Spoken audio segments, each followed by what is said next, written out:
Once again, I've come your way just to bless you and continue with the series, Take Your Cross, Carry Your Cross, and Drop Your Cross.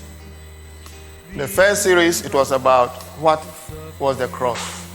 And I told you by saying the cross is not just any other thing, but the persecution we encounter because we have become a disciple. Or for the sake of Christ, we suffer. Everyone has a cross.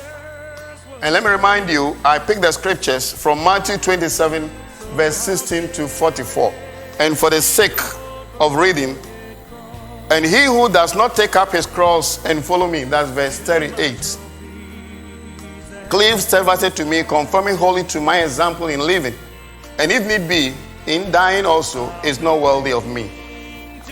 When Jesus said, take up your cross, he was not carrying any cross because his time to carry it was not yet due.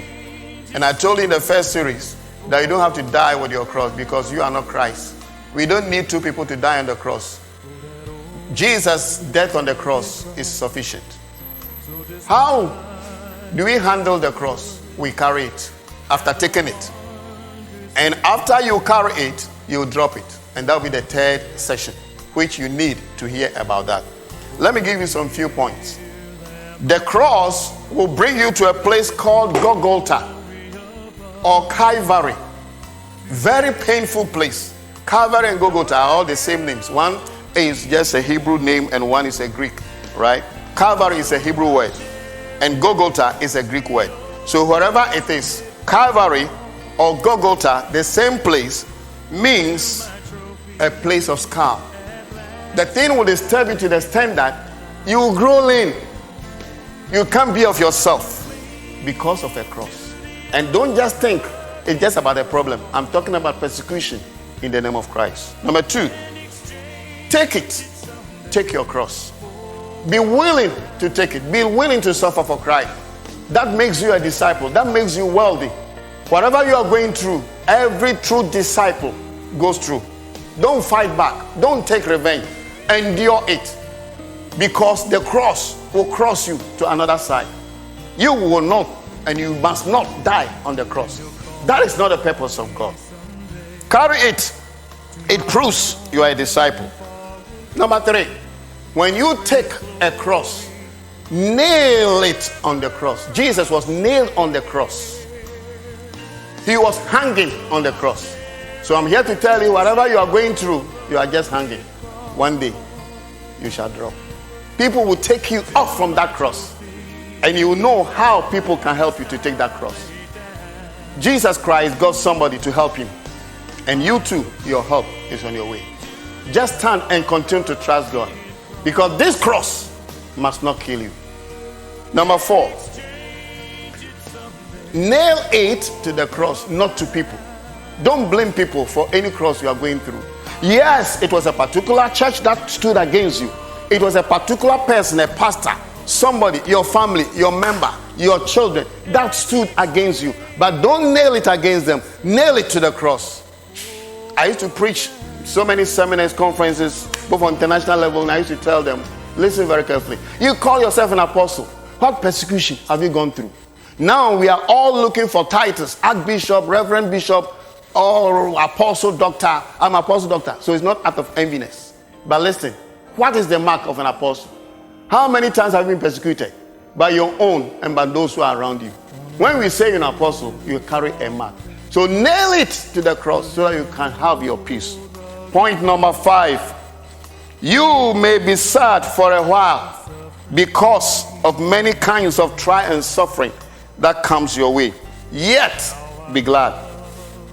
Their purpose is to prove that you have your faith. Stand. But you will receive praise and honor from Jesus for standing the test of time. Number 6. Know him and fellowship of his suffering. Know Christ and the fellowship of his suffering. If you read 1 Peter chapter 2 verse 19, God will bless you for this sake. If you endure the pain of undeserved suffering. But if you endure suffering, even when you have done right, if you endure suffering, even when you are righteous, you endure suffering, unjustified suffering, unqualified suffering, just hold your heart. Don't harm yourself, because God will give your life back to you. I want to end by this scripture. 1 Peter chapter 5 verse 9 to 10. If you take time to read it, it will be a good blessing to you. Be firm in your faith. I mean you. Be firm in your faith. I'm talking to you because this is not my word. I'm just a messenger.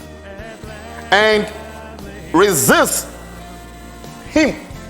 Resist them. Because you know that your fellow believers, and many people are also carrying so many crosses, that because of Christ they have to bear it. All in the world and are going through the same kind of suffering. But after you have suffered a little while, the God of all grace, who called you, will perfect you. To him be glory now and forevermore. God bless you.